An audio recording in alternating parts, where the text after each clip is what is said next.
Global oil prices are at their highest levels since early June because of disruptions in the Strait of Hormuz.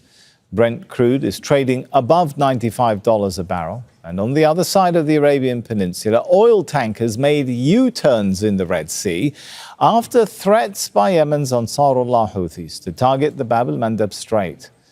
Well, the strait links the Indian Ocean to the Mediterranean Sea by way of the Gulf of Aden. Rather, it links the Red Sea to the Gulf of Aden. At its narrowest point between Djibouti and Yemen, the Bab el-Mandeb Strait is about 29 kilometers wide. Nearly 12% of global trade passes through the waterway, including 30% of global container traffic. Disruptions there will force ships traveling between Asia and Europe to go around South Africa's Cape of Good Hope, adding significant time and cost.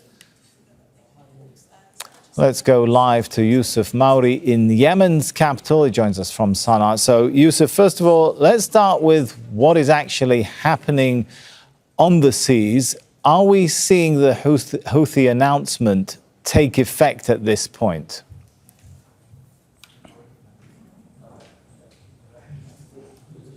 Precisely so. I think when you have the oil tankers turning away from Bab el-Mandeb, being refused access by the Ansarullah Houthis, it only shows that these oil companies, these nations attempting to ship to Saudi Arabia, or whether Saudi Arabia is exporting oil, they know very well that if they attempt to violate the ban on Saudi maritime navigation, then they could be susceptible to targeting of, with drones or ballistic missiles and hypersonic missiles. I think the image that's on the mind of many of these traders is the fact that the Ansarullah Houthis have sunk cargo ships and oil tankers in the past.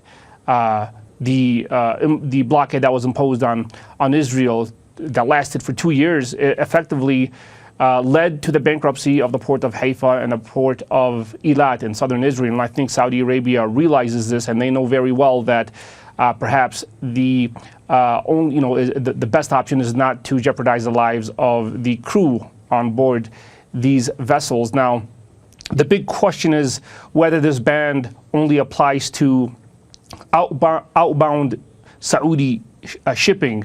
I've just spoken with an expert about an hour ago, and he informs me that this navigation ban also applies to inbound and outbound shipments to or from Saudi Arabia. It's not just about the Saudi exports. It's not just about attacking the Saudi oil revenue. It's also about preventing any shipment from any other nation to Saudi Arabia. The Houthi warning makes no distinction of a ship's flag or origin.